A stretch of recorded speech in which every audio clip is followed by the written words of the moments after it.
Olá, alunos! Hoje vamos conhecer os sinais de pontuação. A pontuação funciona como uma espécie de sinalização, guiando e organizando o texto a ser lido. Os pontos são importantes pois eles indicam a sua expressão numa frase, e é a impressão que se vai causar em quem lê ou escuta. Vamos conhecer o primeiro ponto, o ponto de exclamação. Olá, eu sou o ponto de exclamação. Sou utilizado em frases que expressam emoções, como desejo, alegria, espanto, raiva, admiração, entre outros. Vou dar alguns exemplos de frases exclamativas. Que belo dia de sol! Quem me dera ficar em primeiro lugar! Que desgraça! Estou furioso com você! Em frases imperativas, quando expressamos ordem, pare imediatamente com esse barulho. Saia agora. Em interjeições, quando expressam tristeza, alegria, dor, espanto, alívio, raiva, entre outros. Frases com interjeições. Ufa, que alívio. Ai, cortei meu dedo. O ponto de exclamação também pode ser utilizado com outros sinais de pontuação, como o ponto de interrogação. Isso serve para realçar a expressividade do discurso. Por exemplo, como isso foi acontecer? Eu estou perguntando e ao mesmo tempo estou exclamando. O que será de nós? O ponto de exclamação pode aparecer duplicado ou triplicado para enfatizar ou intensificar o sentimento que está sendo expresso. Sim, sim, gritaram as meninas, cheias de alegria. Amei! Contem comigo, que ideia fantástica! Bom, eu já me apresentei. Agora é a vez do ponto de interrogação. Olá, eu sou ponto de interrogação. Sou um sinal muito questionador. Sou utilizado em frases que fazem alguma pergunta. Por exemplo, quando será a aula de inglês? Qual a importância da água no planeta? Quem você pensa que é para me tratar assim? Mais uma vez, você não fez o que eu te pedi. Bom, basicamente é isso. Eu sou o ponto de interrogação. Até mais! Olá, eu sou a vírgula. Eu tenho um papel importantíssimo na escrita de textos e possuo muitas funções. Eu sirvo para indicar uma pequena pausa na leitura. Brasília, a capital do Brasil, tem 3 milhões de habitantes. Sirvo para separar elementos em uma frase. Meus sorvetes prediletos são os de chocolate, coco, limão e morango. E para separar o nome do lugar na escrita de datas. Por exemplo, Florianópolis, 31 de maio de 2020. Sou utilizada após um sim ou não, usados como resposta no início de uma frase. Por exemplo, você gostou do vestido? Sim, eu adorei. Pretende usá-lo hoje? Não, no final de semana. Após uma saudação, com muito amor, professora Vilma Ribeiro. Esses são apenas alguns exemplos de como utilizar a vírgula. Eu ainda tenho muitas outras utilidades. Existem casos que uma vírgula pode mudar todo o sentido de uma frase. Por exemplo, não estou bem. Não, estou bem. Não quero ler. Não, quero ler. Esse Ricardo é corrupto. Esse Ricardo é corrupto. Conseguiram perceber a importância de utilizar a vírgula corretamente? Que bom! Então, eu já vou indo. Até mais! Oi, gente! Nós somos os dois pontos. Na produção de texto, nós marcamos uma breve pausa no discurso.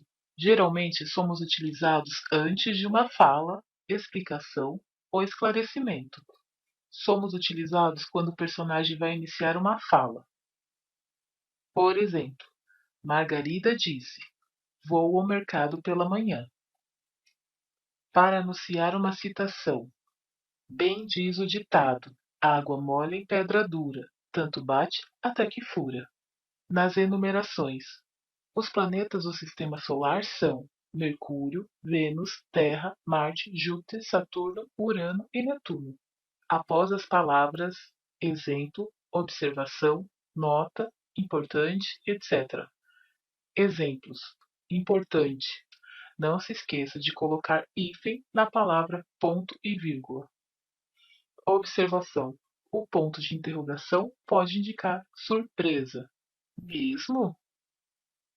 Curiosidade. Segundo o novo acordo ortográfico, o uso do hífen nos termos dois pontos é facultativo, ou seja, pode ser escrito das duas maneiras, dois pontos e dois pontos com hífen. Então é só, pessoal. Eu já expliquei como eu funciono direitinho, agora eu vou embora. Tchau! Olá, pessoal! Eu sou o travessão, um traço maior que o hífen e costumo ser empregado no discurso direto para indicar a fala de um personagem ou a mudança de interlocutor nos diálogos. Por exemplo, o que é isso, mãe? É o seu presente de aniversário, minha filha. Não confunda, o travessão e o hífen são sinais diferentes. Enquanto que o travessão é um sinal de pontuação, o hífen é um sinal gráfico. Até mais, pessoal! Tchau! Olá! Nós somos as aspas. Quem nunca ficou em dúvida sobre o emprego das aspas? Eu sou um recurso gráfico muito utilizado na linguagem escrita. As aspas devem ser empregadas sempre que você for fazer alguma citação. Por exemplo, abre aspas. Nossa maior fraqueza é desistir. O caminho mais certo para o sucesso é sempre tentar apenas uma vez mais. Fecha aspas. Frase de Thomas Edison. Uma situação de uso em que as aspas são empregadas com frequência é quando temos como intenção exprimir ironia. Ou seja, quando queremos dizer o contrário daquilo que estamos expressando. Exemplo. Essa moça é um amor.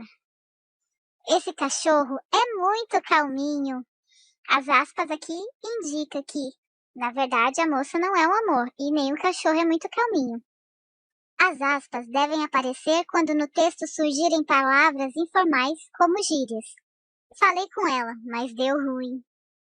Ele me trollou no estacionamento. Para ressaltar a ocorrência de palavras estrangeiras, observe o exemplo. O barman marcou um encontro no hall do edifício. As aspas também são usadas para indicar a fala de um personagem. O cantor foi curto e grosso. Não tolerarei comportamentos do tipo em meus shows. Se a frase começa e termina com aspas, você deve colocar o ponto final dentro das aspas. Por exemplo, está morto, podemos elogiá-lo à vontade. O ponto final aqui está dentro das aspas, porque a frase começou e terminou com aspas. Agora, se a frase não está integralmente dentro das aspas, a pontuação deve ficar fora das aspas. Por exemplo, estou de acordo com Machado de Assis, que dizia, sabiamente, lágrimas não são argumentos. Aqui, o ponto final deve ficar fora das aspas, porque a frase não começou com aspas. Espero que vocês tenham entendido um pouquinho sobre mim. Tchau! Olá, nós somos as reticências. Somos representadas pela sequência de 3 pontos. Somos o sinal gráfico que sinaliza principalmente interrupção em um discurso, ou podemos indicar que algo em uma frase continua.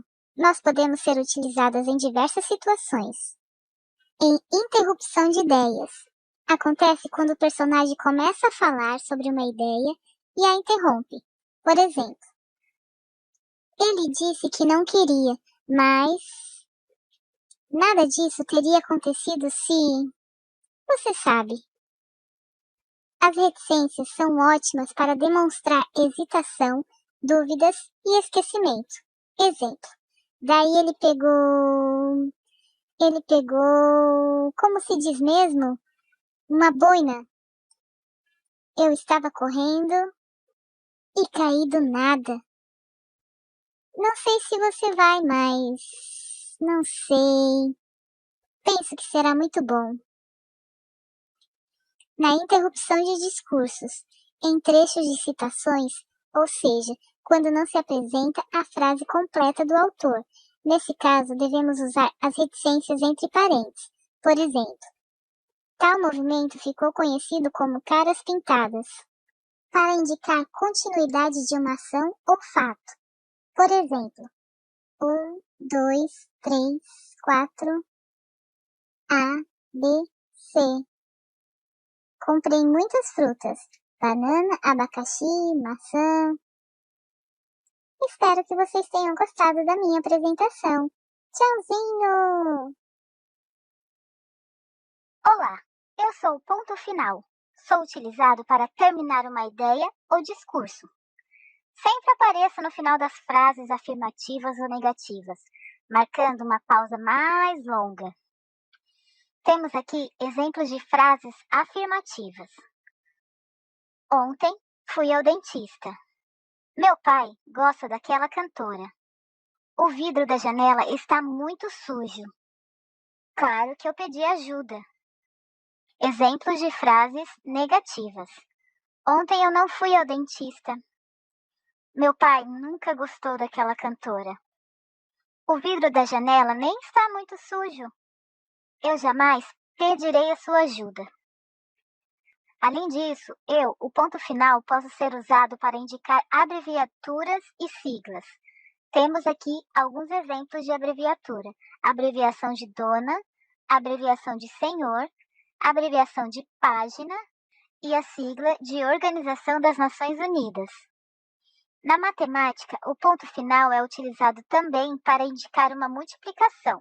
Por exemplo, 2,3 é igual a 6. Lê-se 2 vezes 3 é igual a 6. Espero que tenham entendido qual é a minha utilidade.